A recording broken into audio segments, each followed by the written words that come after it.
And we want to welcome you all to the green room this morning.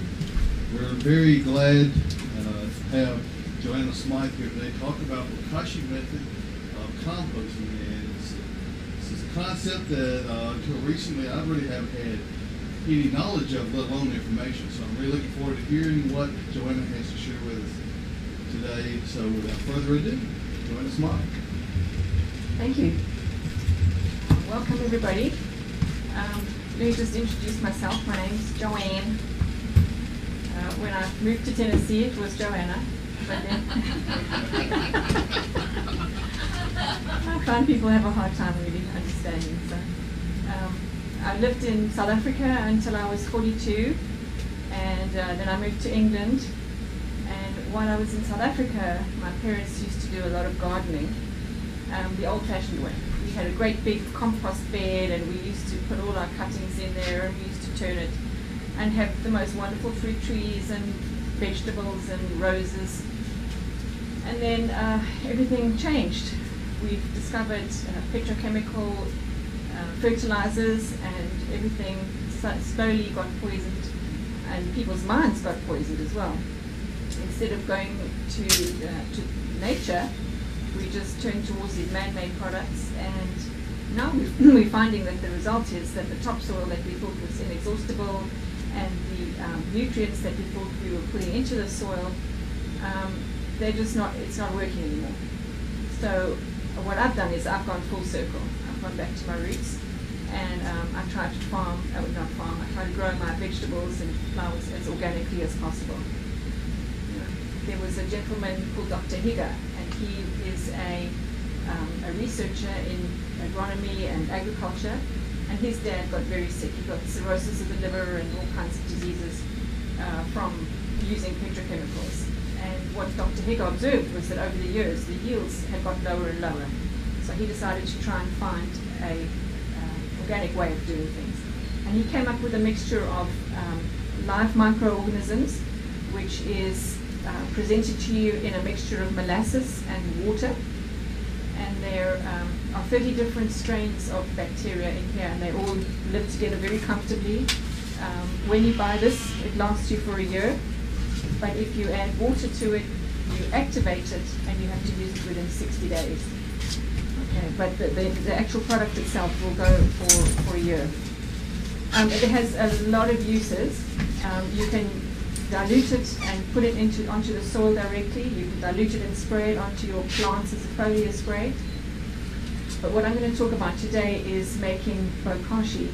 Bokashi means fermented in Japanese. And what we do is we ferment our food waste, and then it's actually ready to be planted into the soil. So when I say Bokashi compost, I'm not really talking about traditional compost that you would put around your plants. It's what I call upside down compost. Okay, because you will, as you'll see later, you put it to the roots, where the roots can actually get it first. It's really a very simple concept, and it's a lot of fun to do, especially if you have kids or grandkids, or even for yourself. I love doing it because it's such a miracle every time it happens. Okay, so what we use is a 5-gallon bucket. So if you live in a small apartment or you have trouble carrying heavy stuff, you could use a smaller bucket. You put a layer of wheat bran or any dry product at the bottom. And what this does is it will collect all the liquid. You don't want to have any liquid. So you get your base into the bottom, and then you just add whatever is in your kitchen. Okay, so I've got some radish leaves, some roses, clementines, and here's a really interesting thing. You can put bread, pizza, chips, any dairy, any carbs. Okay, you can put fried food in. You just can't add the oil. Okay, so if you're going to do your Thanksgiving turkey, you don't want to put the oil in. You can put the turkey carcass in. Okay, which I did last year as an experiment, and we were all quite nervous because it was the first time we'd done it. And then we came to plant it 6 weeks later, and it smelled like turkey, it looked like turkey, and the dog actually ate it. All right, so I brought some bacon because I'm on a diet now. So there's my bacon bits. Okay, so you make a layer of about 2 inches thick, 2 to 3 inches, and then you just put a handful of bokashi in. Okay, the actual ratio they reckon is 1 to 33, but I never figured out how to do 1 to 33. So just a handful, and you can't go wrong. If it starts to smell a bit off, or you don't like the smell, you can add a bit more bokashi, or you could add sugar, cane sugar, because that's a food source for the bacteria. They love to eat the sugar. And then they'll bring back the good bacteria and they'll kill off the bad bacteria that's making it smell funny. Okay, but okay, so here I have a compostable plate, and I've got some banana skins and some rice, tea bags, coffee paper, really anything that you want to put in, you can put in. Coffee grounds, yeah, love coffee grounds, very happy with that. And then you just keep on filling the bucket until it's full up to the top. You layer it like you make your lasagna. Keep on sprinkling this on. A pound should last you for a whole bucket, so it's quite economical. When it gets to the top, you take your potato masher or something that you can really squish it down. What you want to do is you want to create anaerobic conditions. That means there's no oxygen. Obviously we can't suck the oxygen out, so just as much as you can. Squeeze it down, and then you carry on layering it until it's really full to the top. Then you cover it up, and the best invention, I can tell you, are these lids. I don't know if anybody's tried to open a 5-gallon bucket lid from Lowe's. Yeah. Amen. Yeah, so, if you're going to have kids doing it, or if you're going to have people who've got lovely long nails doing it, they are going to just love this bucket lid. If you buy the kit, you can buy this, and I'll show you where to get the stuff later. Okay. All right, so then you write the date on here. You can put a piece of masking tape on, and you write today's date. And then you put this in your garage or somewhere dark, and you make sure that the lid doesn't come off, okay, because it's got to be airtight. You put it away for 2 weeks, and then it's ready to plant. Okay, so here's one I made earlier. Does anybody watch cooking shows? All right, so I'm just going to leave it here, and you can come around and have a sniff later. All right, you can all see it's got some white mold growing on it, and that's actually beneficial mold. Okay, that's what you want to introduce into your soil. It's healthy stuff. When I put it into the garage, it was full to overflowing. I really had to squash it down. And then you can see it's reduced in volume a little bit. Anybody smell anything nasty? Okay, you can't smell my shrimp from a month ago? No, okay. Okay. The question is, okay, now what do you do with that? All right. I found the easiest thing that we have is we have a trench garden, and we keep a section of the trench garden aside. And then what you do is you go and dig a hole, bury it, and then as long as you have 8 inches of soil on top, you can actually plant seeds or seedlings on top of that. Okay. Anything closer, and the roots will go directly into the fermented stuff. And as we know, fermented stuff has got alcohol in. So the alcohol will kill the plant. That's why you need that 8 inches of soil to buffer it. Yeah, so you dig an 8-inch hole, put it in, and then take that 8 inches of soil and put it back on top. So this wouldn't be good for a top covering in flower beds or something like that? No, and the reason is because it's fermented, so the alcohol will burn the plants, number one. And number two, the critters will absolutely just eat it all up. They love it. And the dogs. And it's actually good for your dogs. I mean, when the dog ate my turkey, I wasn't actually too upset, because this is really beneficial bacteria. I mean, that's one way of doing it. Then you could also put it on top of your compost pile, and then you can sprinkle some soil over it. The important thing is once you've made it, you need to keep it anaerobic. That's why we bury it. So if you have a compost pile, you can just go and get yourself like a 2-pound bag of soil, or mulch or whatever, cover it up. And then in the summertime, you wait for about 6 weeks and you go back and dig it up. It's actually disappeared. You might find, like I eat a lot of pineapple, so you'll find the pineapple, there's spiky bits. But mostly it's just disappeared.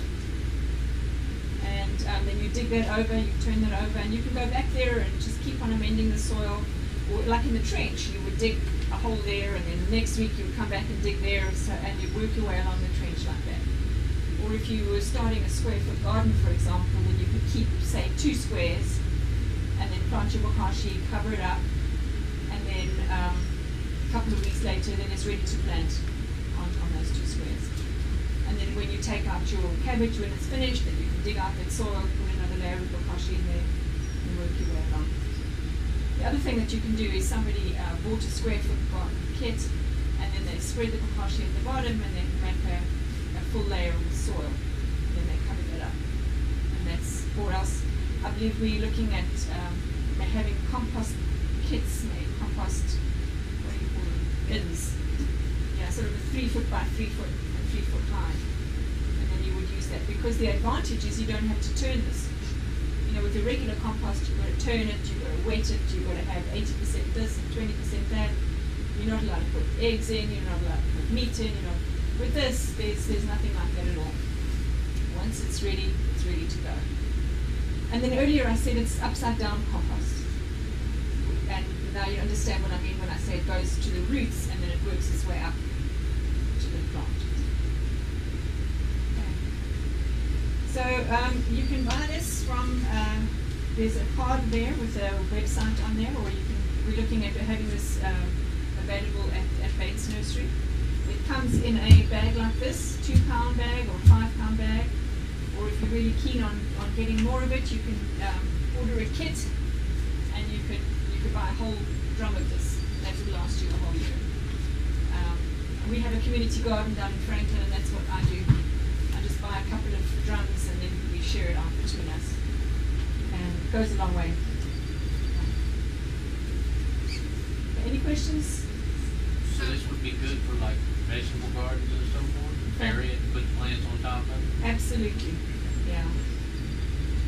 Yeah, because what it does is it starts to break down the clay. So even if you haven't got really good soil, over repeated applications, the organic matter will break down the clay.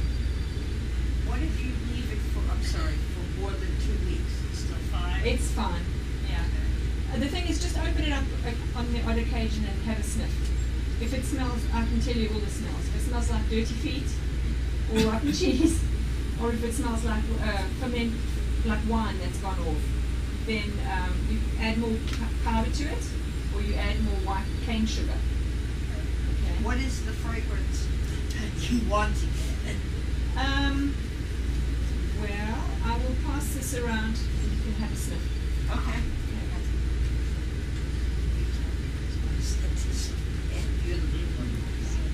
It's a kind of a molasses, fermented molasses smell.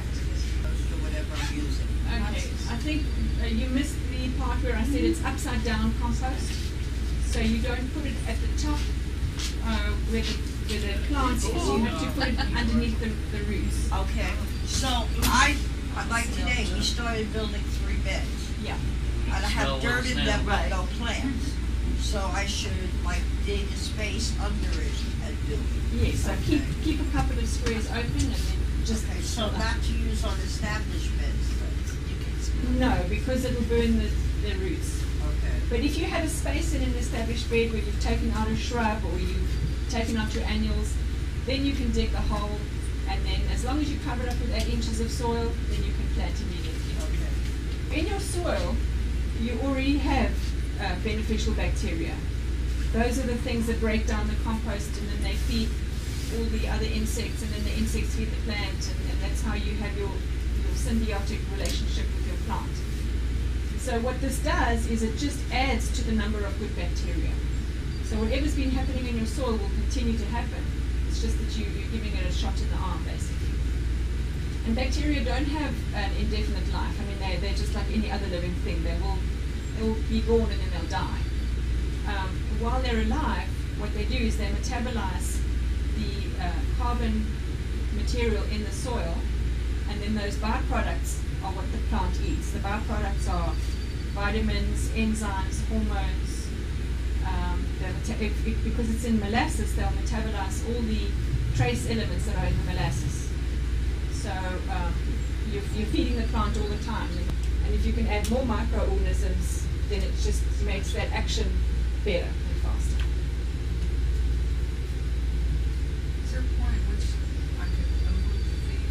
Like if I've got this underneath and I'm top dressing with my compost and I'm right out there with my Miracle Grow sprayer and Yes, I think that you have to be very careful, because what this does is, if you're putting inorganic chemicals, petrochemical stuff, the NPK isn't very easily taken up by the plant. So that sometimes gets washed away, gets leached away, or it just lies there. So very often when you've had a lot of that stuff in the soil, it's still there. The plants can't use it. I'm pretty new at this. I really had never, ever done gardening, ever. It scared me stiffness until Joanne and I started talking about this, and I started doing this Bokashi. So my husband and I, they're not that many in the house. We don't make it happen very fast, but we started doing it as part of this community garden.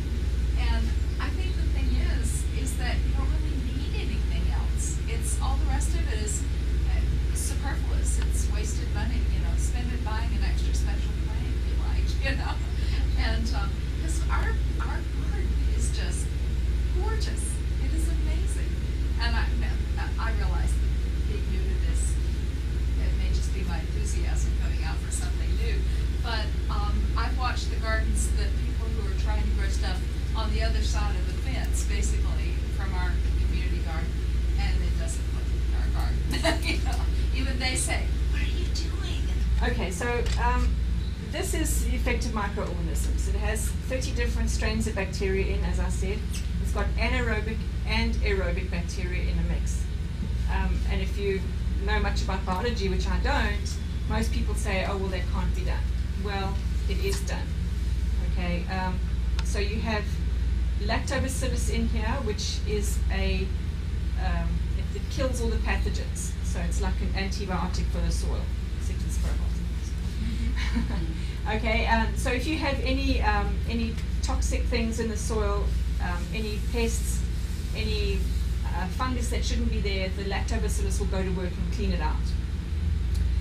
Then it's got something called Rhodosuminodus palustris, which I love saying, and that actually feeds all the other bacteria and gets the environment really perked up, as I was explaining earlier, for the symbiotic relationship. Okay, so what you would do is you would take this and you would mix it in a 1:100 solution, and then you water your soil. That means you're adding the bacteria directly to the soil. In the evening, around about just before sunset, you would take the same bacteria and then mix it in a 1:50, and then you would water your plants. That's a foliar spray. And the reason that we say water in the evening is because that's when the plants open up and their stoma are very receptive. And if you do a foliar spray at that time, the plant takes in 30 times more nutrients than at any other time during the day. Okay, and this is really, really good plant food.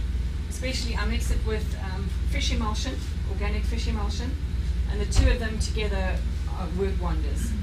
I mean, we have a pepper farmer down in New Mexico who everybody else is growing single peppers, single stem peppers, and then he started using this combination, and now he's got 3 stems on the same pepper, which means he's basically tripling his harvest.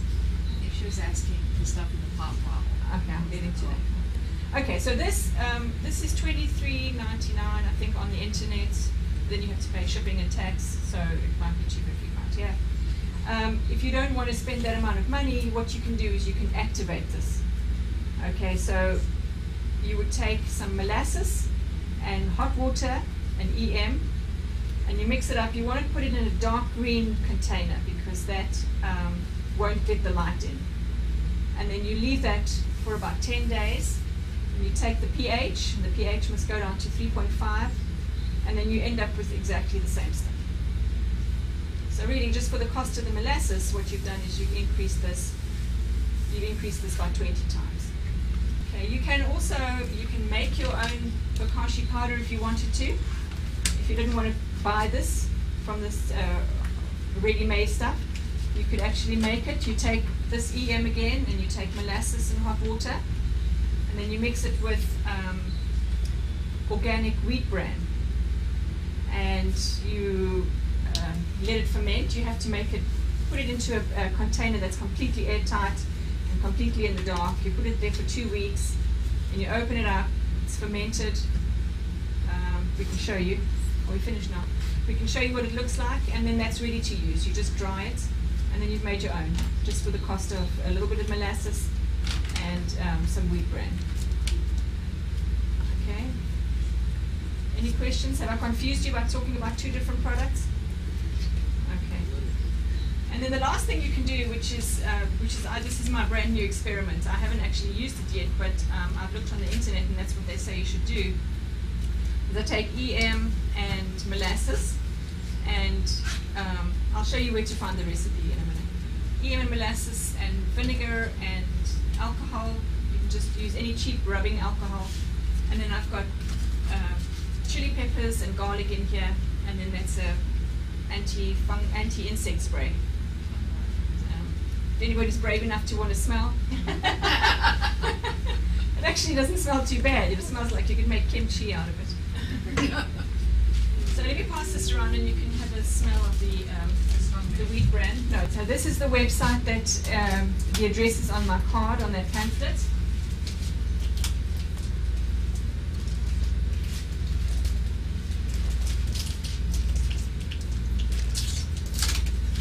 And if you go to downloads and recipes, it will give you all the instructions on how to make the various things.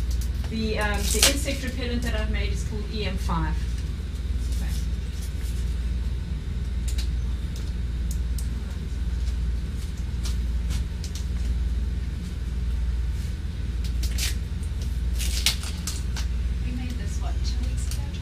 Yeah, so what Donna's opening up now is the Bokashi powder that we made 2 weeks ago, and the recipe is inside here.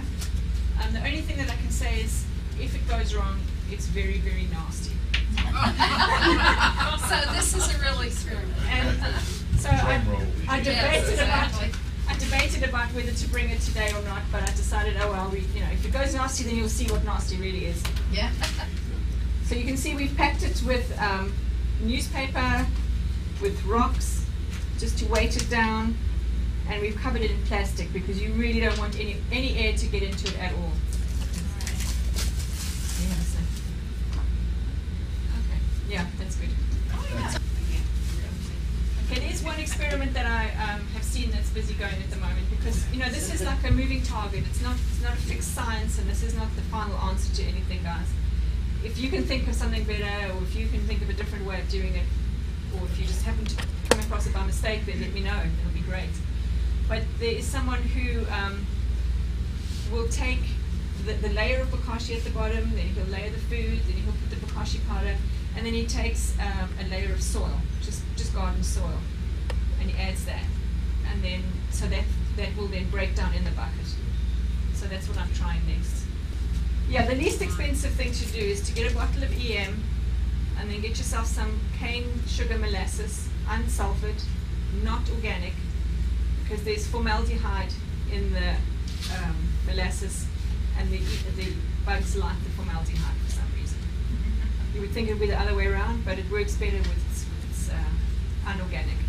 Okay, so get yourself a bottle of this, and then some molasses, and then you'll need some pH paper that goes down to 3.5.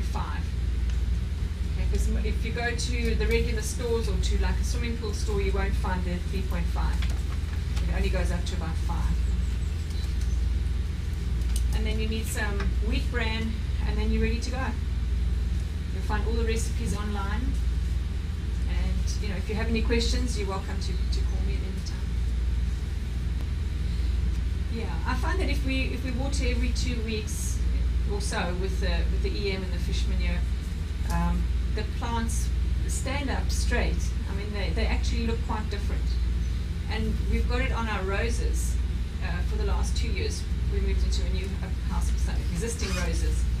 And the roses have actually changed shape.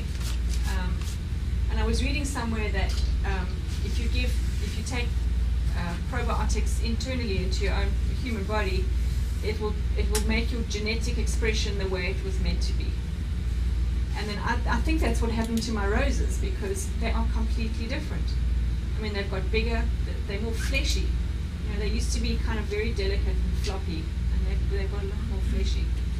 The colors have changed. So I think the genetic expression is actually coming out in a better way. Okay. So let me make sure I have this correct. If you have established garden, I could just mix the EM with the fish emulsion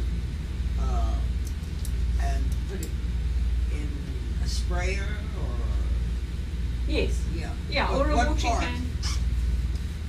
1 part to 1 part, or 1 to 50 1 to 50? for the foliar spray, and 1 to Right. 100 for the soil. Okay, Yeah. thank you. All right. Well, thanks, guys. Joanna, thank you.